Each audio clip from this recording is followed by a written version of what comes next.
Bismillahirrahmanirrahim. Assalamualaikum warahmatullahi wabarakatuh. Salam sejahtera kita semua. Apresiasi nama budaya saling kebajikan. Pada kesempatan kali ini, aku akan mempresentasikan terkait dengan materi Bahasa Indonesia di semester ganjil ini atau semester 5. Terdapat 3 bab yang akan dipelajari dalam materi kali ini.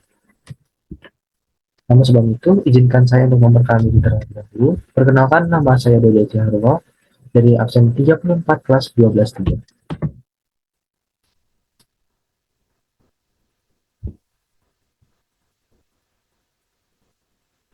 Baik, dalam bahasa Indonesia kali ini, kita akan mempelajari 3 bab. Yang pertama adalah bab 1, yaitu mengkritisi informasi tentang tokoh. Bab yang kedua adalah mempresentasikan ide kewirausahaan. Dan yang ketiga adalah memahami dan mendiskusikan fenomena AI.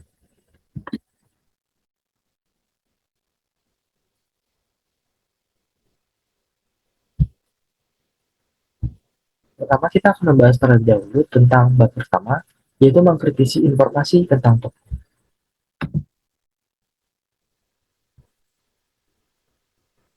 Subbab yang pertama adalah A. Mencermati informasi tentang tokoh. Di dalam gambar ini, kita dapat melihat perbandingan antara membaca secara tradisional dan membaca secara cepat. Jika membaca secara tradisional, kita dapat melihat bahwasannya ketika kita melihat, maka kita akan melakukan itu subvokalisasi atau mencermati dengan cara otak satu persatu. Kemudian baru menjadi hasilnya yaitu berupa makna. Namun ketika kita membaca cepat, penglihatan kita akan langsung memaknai suatu kata atau kalimat tersebut tanpa harus melakukan subvokalisasi. Misalnya ketika kalian diminta mencari tanggal lahir tokoh HB Jasim di infografik, maka kita akan langsung mencari kata lahir. Teknik ini yang banyak digunakan untuk membaca informasi secara cepat seperti berita di koran dan juga informasi di infografik. Jadi ketika kita sedang membaca informasi tentang tokoh, ada baiknya kita menggunakan analisis menggunakan membaca cepat agar dapat menghemat waktu, selain itu dapat mencari jawaban dengan lebih tepat dan juga akurat. Namun untuk memastikan jawaban kita dapat menggunakan teknik atau teknik metode dari tradisional. Selanjutnya yang kedua adalah mencari informasi dari ensiklopedia. Ketika kita sedang mencari informasi tentang tokoh, kita dapat menggunakan media ensiklopedia. Seperti misalnya di gambar ini, kita menggunakan ensiklopedia sastra dunia. Terdapat tokoh di dalamnya. Nah, biasanya di dalam ensiklopedia terdapat 3 bagian utama. Yang pertama adalah entry atau tema, yang kedua adalah gambar dari tokoh tersebut, dan yang ketiga adalah artikel atau penjelasan secara rinci tentang tokoh tersebut. Ensiklopedia terdapat menjadi 2 jenis. Yang pertama adalah ensiklopedia cetak, dan yang kedua adalah ensiklopedia elektronik atau disebut juga yang digital. Selanjutnya ketiga adalah menggunakan kata-kata khusus. Kata-kata dalam bahasa Indonesia banyak yang diserap dari bahasa daerah atau bahasa asing. Contohnya adalah kata ranca, diserap dari bahasa Minangkabau yang artinya bagus, elok, dan juga cantik. Demikian pula kata risiko diserap dari kata risik dalam bahasa Inggris. Di sini terdapat tabel yang dapat dicermati tentang perbedaan kata umum dan kata khusus. Contoh misalnya adalah indah. Indah ada elok, dan molek, cantik, dan juga lainnya. Begitu juga dengan seperti kata memukul. Memukul adalah kata umum. Kata khususnya adalah menghantam, menampar, mencubit, dan seterusnya. Yang keempat adalah menimbang informasi yang valid. Dalam mencari ataupun menelisik tentang tokoh, kita tentunya harus membutuhkan informasi yang valid ataupun kredibel. Nah, terdapat 4 tips ataupun hal-hal yang harus diperhatikan dalam deteksi akurasi informasi. Yang pertama adalah ketepatan penulis, seperti misalnya nama orang, nama tempat, nama organisasi atau lembaga, nama peristiwa, dan seterusnya. Yang kedua adalah kebenaran faktual, itu tokoh yang terlibat, tanggal kejadian, tempat kejadian, angka dan jumlah, serta alur kejadian. Yang ketiga adalah keaslian sumber. Pemberian informasi pertama, kredibilitas, memberi informasi atau sumber dan sebagainya. Dan yang keempat adalah ketepatan pengutipan sumber melalui wawancara, hasil penelitian, buku, media berkala, media daring, dan sebagainya. Sehingga sebuah informasi yang diterima tidak boleh langsung ditelan mentah-mentah, tetapi kita perlu mengkritisi terlebih dahulu dengan cara mengecek ketepatan dan juga kebenaran data secara faktual atau fakta. Sehingga perlu diingat lagi bahwa ada 4 tips yang digunakan, yaitu adalah ketepatan penulisan, kebenaran faktual, keahlian sumber, dan yang keempat adalah ketepatan penutupan sumber. Yang kelima adalah memahami tata aksara atau disebut dengan ejaan di dalam kalimat. Terdapat 4 tata aksara atau ejaan terkait dengan petik, tanda petik tunggal, tanda kurung, dan juga tanda kurung siku. Misalnya tanda petik memiliki fungsi sebagai petikan langsung dari judul bagian lepas, dari tema, atau dari istilah khusus. Contoh dari judul bagian adalah puisi, hari pada antologi puisi sementara, atau dalam petik tunggal digunakan dalam petikan dalam dan juga arti perbedaan. Ketika menggunakan dalam petikan dalam, itu kita bisa contohkan seperti kau dengar bunyi klik tadi tanyanya. Artinya, ketika ada tanda petik dua dalam suatu kalimat, kita bisa menyebutkan suatu objek menggunakan tanda petik tunggal untuk menspesifikkan suatu kata ataupun benda ataupun objek yang terdapat dalam kata uh, yang pakai menggunakan petik tanda dua. Tentunya masih banyak lagi tanda-tanda atau tata ejaan atau aksara yang perlu diperhatikan. Itu adalah sebagian kecil dari ejaan yang harus diperhatikan. Kemudian yang paling lima adalah mendiskusikan kiprah seorang tokoh. Banyak tokoh nasional yang inspirasi. Oleh karena itu, sosok dan kiprah tokoh tersebut dituliskan bahkan tidak jarang didiskusikan di dalam sebuah forum pertemanan atau kini di media sosial. Mendiskusikan tokoh bermanfaat untuk menggali pemikiran dan sumbangsi tokoh tersebut kepada negara atau dunia. Berdiskusi terkait kiprah seorang tokoh dapat dimulai dengan tahapan membicarakan hal-hal berikut ini. Pertama adalah riwayat singkat masa kecil tokoh itu yang dari awal hingga ia tiada. Yang kedua adalah karya-karya tokoh yang berpengaruh di masyarakat. Yang ketiga adalah jasa tokoh terhadap suatu bidang tertentu. Dan yang keempat, keunikan kehidupan tokoh.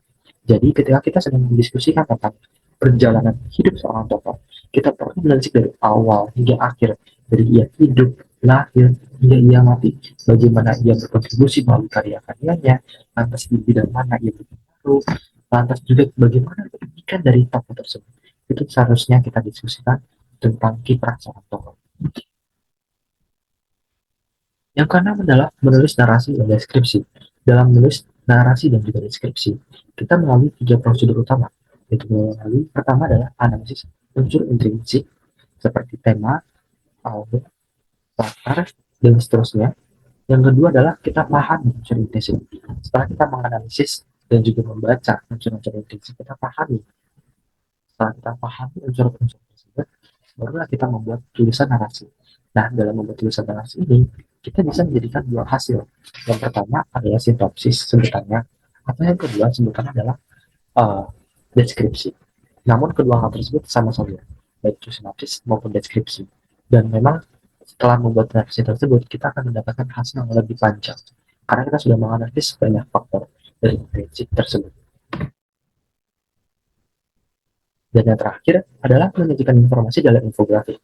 Setelah kita membuat narasi ataupun deskripsi ataupun sinopsis tentang tokoh, barulah kita bisa menyampaikan di dalam infografis agar orang dapat lebih mudah memahami dan juga mengetahui informasi-informasi tersebut secara singkat dan juga secara padat.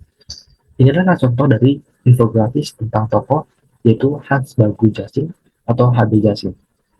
Terdapat bagaimana perjalanan dari tahun ke tahun, bagaimana juga ia dapat melangkah menjadi seorang sastrawan. Di sini dijelaskan secara detail dan tentunya tidak kalah penting adalah gambar ataupun foto tokoh tersebut. Itulah tentang bab pertama, yaitu mengkritisi tokoh. Yang kedua adalah menginvestasikan ide kewirausahaan. Subbab pertama adalah menyimak informasi kewirausahaan dari media elektronik. Teknologi informasi terus berkembang pesat, terutama digitalisasi, yang memanfaatkan jaringan internet. Hanya dalam hitungan detik, kini kita sudah dapat mendapatkan informasi yang dapat disebarkan. Oleh karena itu, kita dapat menyimak dan memeriksa sebuah informasi secara waktu nyata, atau disebut dengan real time, dari sebuah informasi. Kita dapat mencermati informasi kata kunci, dan sekian informasi yang ada.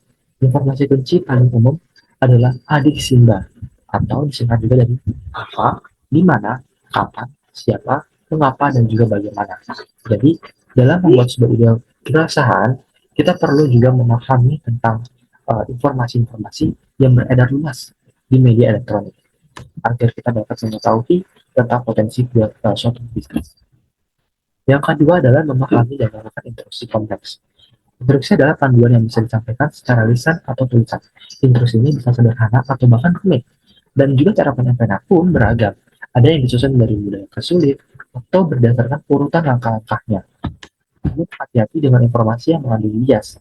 Bias terjadi saat ada kesalahan dalam penyampaian informasi. Misalnya informasi yang tidak lengkap, data yang salah, atau sumber yang tidak dipercaya. Jika kita tidak dapat teliti, kita bisa saja menerima informasi yang salah. Jadi setelah kita mendapatkan informasi-informasi yang beredar luas di internet, baik itu yang melakukan secara sederhana ataupun secara rumit, kita perlu paham secara semuanya. Jangan sampai kita mendapatkan informasi yang salah. Oleh karena itu kita tidak boleh mentah-mentah mendapatkan informasi. Kita harus analisis terlebih dahulu. Agar apa? Agar tidak ada bias yang muncul. Yang ketiga adalah menggunakan kosakata baru dari teks kewirausahaan. Ketika menjalankan suatu kegiatan atau berkecimpung dalam bidang tertentu, kita pasti menemukan istilah-istilah yang unik dan sering digunakan dalam bidang tersebut, termasuk dalam urusan bisnis.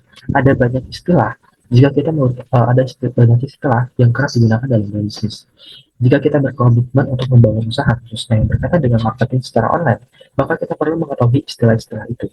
Di sini saya sudah mencantumkan gambar daripada kosakata-kosakata teks kewirausahaan. Contohnya misalnya ada kata grow, growth potensial, guide, implement, improve, incentive, increase, influency, inovatif, invest, investment, loss, need, device, dan seterusnya. Dan tentunya di sini juga saya sudah mencantumkan arti-arti ataupun juga definisi daripada kata-kata tersebut. Contohnya dalam guide memandu, kemudian improve yaitu memperbaiki, expose, evaluasi, dan seterusnya. Sehingga tujuan kita adalah sebenarnya memang untuk biar lebih orang mempercayai tentang apa yang kita sampaikan karena terlihat lebih profesional. Dan tentu penting hal ini agar kita juga dapat mengetahui ketika kita sedang berbicara dengan orang yang mungkin lebih tinggi tingkatannya di bidang bisnis, sehingga kita bisa berbicara secara lancar dengan dalam bidang apapun itu.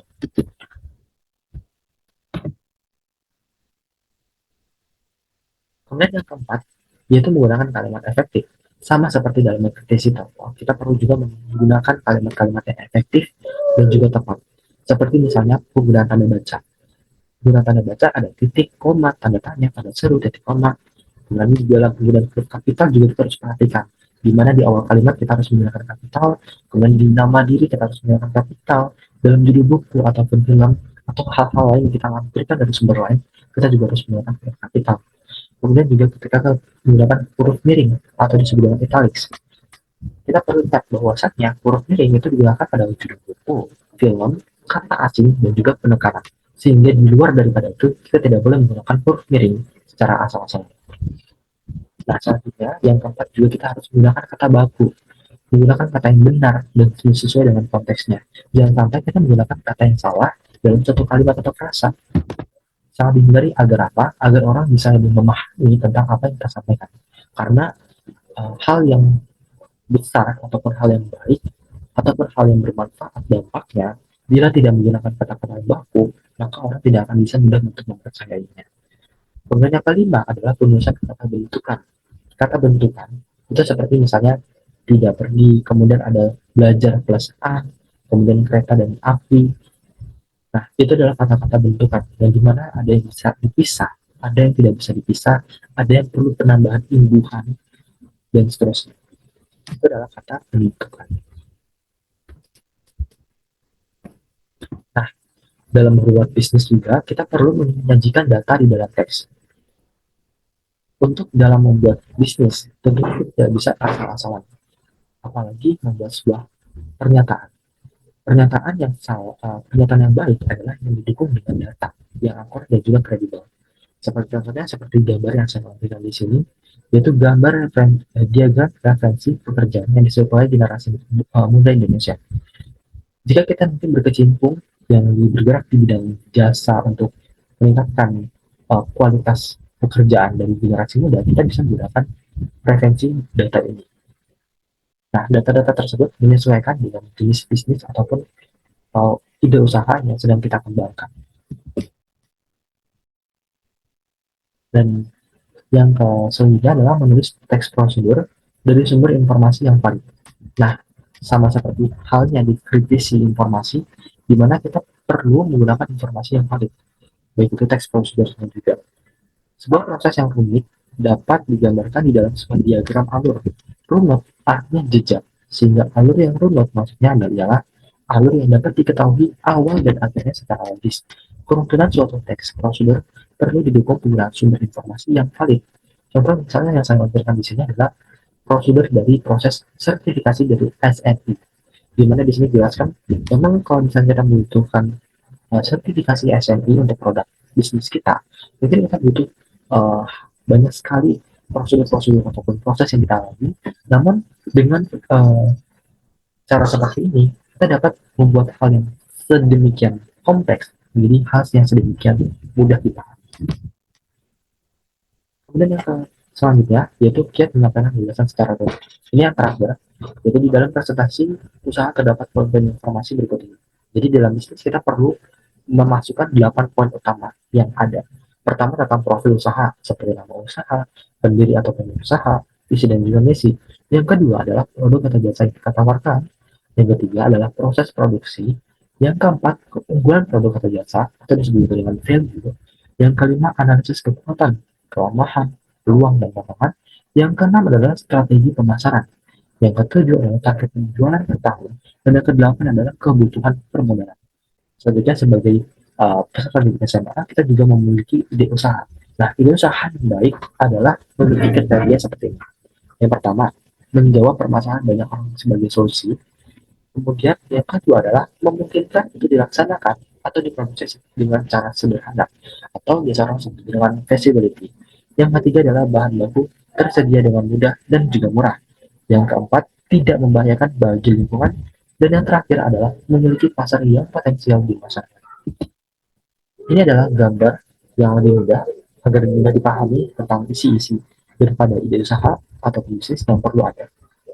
Yaitu judul, ada profil usaha, ada produknya, ada prosesnya, keunggulan, kemudian analisis peluang, strategi pemasaran, target penjualan, dan juga kebutuhan pembelian.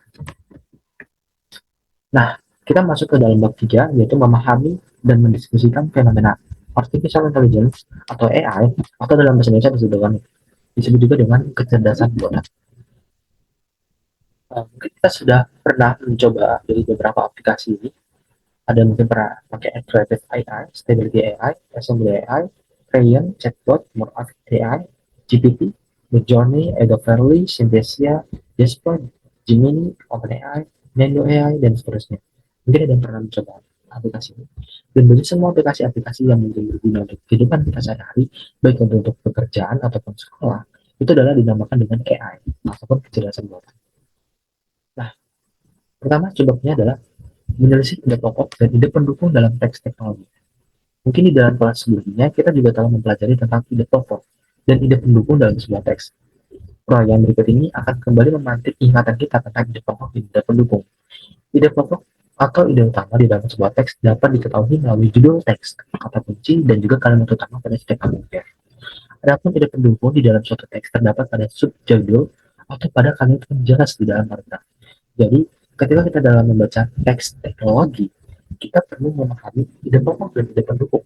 Ide pokok adalah yang di bagian awal, seperti misalnya, atau ide utama, seperti misalnya judul, kata kunci, atau kalimat utama di paragraf, dan juga ada ide pendukung, itu yang adalah pendukung daripada ide utama. Biasanya ditemukan di dalam isi paragraf, kemudian penjelasan atau subjudul. Yang kedua adalah mengajukan hipotesis berdasarkan informasi. Setelah kita membaca teks teknologi ataupun informasi yang telah kita baca menggunakan ide pokok dan ide utama, maka kita akan menemukan hipotesis. Hipotesis sering juga disebut dengan dugaan, tetapi tentu dugaan yang berdasar atau bersifat ilmiah. Ciri utama bahwa sesuatu disebut bersifat ilmiah ialah logis atau dapat dinalar dengan akal sehat. Hipotesis ini diuji dengan penelitian ilmiah untuk membuktikannya. Pembuktian bahwa akan ada 7 pekerjaan yang digantikan oleh robot telah terjawab pada ide pokok dan ide pendukung teks berjudul Mengenal Kecerdasan Buatan. Robot yang mampu menggantikan pekerjaan manusia, baik yang bersifat halus atau pemikiran, maupun yang bersifat kasar atau disebut dengan mekanis, adalah robot yang dibekali dengan kecerdasan buatan. Nah, ternyata setelah kita membaca teknologi membaca teks teknologi, kita dapat membuat hipotesis bahwa ternyata robot ataupun AI dapat menggantikan posisi manusia. Yang ketiga adalah menggunakan kata khusus bidang teknologi informasi. Nah, ketika kita menggunakan atau membuat atau menyampaikan ide, tentunya kita harus menggunakan kata-kata khusus seperti di bisnis. Kita menggunakan kata-kata tentang bisnis. Teks tentang kecerdasan buatan telah memperkenalkan kita pada beberapa istilah teknologi seperti gawai, asisten maya, dan lainnya. Kata gawai sendiri berasal dari bahasa Jawa dan artinya adalah peranti elektronik. Kata ini sering digunakan sebagai pedanan kata gadget dalam bahasa Inggris. Menariknya, kata gadget sudah jadi resmi masuk ke dalam kamus bahasa Indonesia, sehingga kita bisa menggunakan kedua kata tersebut secara bergantian. Jadi dengan adanya teknologi ini, dengan adanya teks teknologi, kita dapat memahami atau mengetahui kata-kata baru di bidang teknologi seperti gawai dan juga perangkat elektronik atau mungkin asisten layar. Nah, tentu ada beberapa kata yang dari sebelumnya tidak ada sehingga muncul dan resmi menjadi bahasa baku ataupun bahasa Indonesia. Nah, yang keempat adalah berdiskusi tentang fenomena kecerdasan buatan. Ketika kita membaca ataupun memahami tentang kecerdasan buatan, seringkali mungkin kita berpikir untuk berdiskusi dengan teman kita. Nah, lantas bagaimana memberikan tanggapan saat berdiskusi? Berikut ini tata cara memberikan tanggapan di dalam diskusi. Yang pertama adalah berikan tanggapan apabila pemimpin diskusi atau moderator memberi kesempatan berbicara. Jadi jangan sampai ketika kita menyampaikan pendapat, kita belum diizinkan oleh pimpinan pembicara. Yang kedua adalah ketika kita angkat tangan untuk meminta izin, pemimpin diskusi memberikan tanggapan. Jadi ketika kita menyampaikan pendapat atau pertanyaan atau tanggapan, kita perlu angkat tangan terlebih dahulu dan meminta izin. Yang ketiga adalah memperkenalkan diri jika kita berada dalam kelompok diskusi dengan peserta yang belum saling mengenal. Nah, ketika kita sedang berdiskusi dengan orang-orang yang tidak kita kenal, mungkin di tempat publik atau di tempat umum, kita perlu memperkenalkan diri terlebih dahulu. Dan yang terakhir adalah sampaikan tanggapan kita secara ringkas dengan menggunakan kosakata-kata kunci agar dapat ditangkap dan oleh pemimpin diskusi ataupun moderator. Jadi ketika kita menyampaikan pendapat ataupun tanggapan, kita perlu menyampaikan secara ringkas, entah itu menggunakan kata kunci ataupun kata-kata yang lebih sederhana agar bisa dipahami oleh pimpinan ataupun moderator. Dan yang kelima adalah pada pembelajaran di bab 1, yaitu menyampaikan pertanyaan secara efektif. Pada pembelajaran di bab 1 kita sudah mengetahui tentang adik Simba. Lantas apa itu di adik Simba? Adik Simba adalah akronim dari apa, di mana, kapan, siapa, mengapa, dan juga bagaimana. 5 pertanyaan ini sangat ampuh digunakan untuk menggali sebuah informasi. Sebuah pertanyaan selalu diajukan dalam sebuah diskusi. Seseorang bertanya biasanya karena ia menginginkan penjelasan lebih lanjut atau karena ia belum memahami sesuatu. Jadi kalimat tanya atau pertanyaan adalah kalimat yang indah pokoknya mengandung pertanyaan terhadap suatu hal sehingga memerlukan tanggapan atau jawaban. Ada kalimat tanya yang hanya memerlukan jawaban tertutup seperti ya atau tidak. Yang keenam adalah mengkolaborasi perasaan atau untuk memahami masalah. Mengelaborasi perasaan membantu kita memahami masalah yang berdampak kecerdasan buatan terhadap kehidupan sehari dan pekerjaan manusia. Dengan memahami perspektif orang lain, kita dapat mengevaluasi tantangan dan juga peluang yang ditimbulkan oleh teknologi AI. Proses ini mendorong kita untuk berpikir kritis tentang masa depan dan peran kita dalam dunia yang semakin dipenuhi robot dan otomatisasi. Jadi, ketika kita memahami suatu permasalahan tentang teknologi, kita perlu mengelaborasi juga dengan perasaan. Jangan sampai kita membuat sebuah teknologi atau merancang sebuah teknologi yang dimana teknologi tersebut tidak memiliki perasaan, simpati terhadap manusia. Alhasil itu akan berdampak negatif. Nah, ini yang terakhir, yaitu menggunakan konjungsi intra kalimat dan antar kalimat. Nah, perbedaan antara intra kalimat dan antar kalimat dibagi menjadi 3 bagian, yaitu perbedaan antara letaknya, kemudian antara fungsi, dan juga contohnya. Dari antara letaknya, di antara letaknya, konjungsi inter kalimat itu di dalam satu kalimat. Kalau antar kalimat itu di antara 2 kalimat atau lebih. Kalau fungsinya, kalau intra kalimat menghubungkan unsur dalam satu kalimat. Kalau antar kalimat menghubungkan 2 kalimat atau lebih. Dan yang ketiga adalah contohnya. Kalau intra kalimat itu contohnya kayak dan, atau, tetapi, dan lain-lain. Sedangkan antar kalimat oleh karena itu akan tetapi dan lain-lain. Sekian presentasi dari saya. Mohon maaf apabila salah kata. Wabillahi taufiq wal hidayah. Wassalamualaikum warahmatullahi wabarakatuh.